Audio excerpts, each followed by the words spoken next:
ជំរាបសួរអ្នកទាំងអស់គ្នាស្វាគមន៍មកកាន់ Office ថ្មីរបស់ SL Supplier បន្ទាប់ពីបើកដំណើរការរយៈពេលជាង7ឆ្នាំនេះគឺជា Office ទី4របស់ពួកយើង Office ទី1នៅក្នុងឆ្នាំ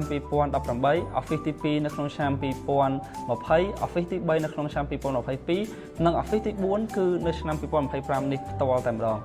Office ថ្មីនេះមានលក្ខណៈធំទូលាយដែលមានតុធ្វើការសម្រាប់ក្រុមការងាររហូតដល់ជាង30នាក់មានបន្ទប់ Studio សម្រាប់ថតរូប Food Counter តុធ្វើការជាលក្ខណៈ Free Space Area និង Space សម្រាប់ឲ្យក្រុមការងារដែលអនុញ្ញាតឲ្យពួកគាត់ធ្វើការងារបណ្ដើរនិងមើលទេសភាពបណ្ដើរបានផងដែរតំណាងឲ្យក្រុមការងាររបស់ SL Supplier ខ្ញុំសង្ឃឹមថាទីនេះនឹងក្លាយទៅជាទីកន្លែងដែលអនុញ្ញាតឲ្យក្រុមការងាររបស់យើងទាំងមូលបានបញ្ចេញនូវសមត្ថភាពរបស់ពួកគាត់ក៏ដូចជាសក្តានុពលរបស់ពួកគាត់ប្រកបដោយភាពរីករាយនិងផាសុកភាពទីនេះនឹងក្លាយទៅជាទីកន្លែងដែលបង្កើតនូវស្នាដៃនិងសម្រេចក្តីសុបិនរួមគ្នារបស់ពួកយើងចង់ចូលរួមជាមួយនឹងពួកយើងអត់ឆាប់ខាងមុខនេះយើងនឹងមានជ្រើសរើសក្រុមការងារថ្មី Stay tuned អ្នកនរគ្នា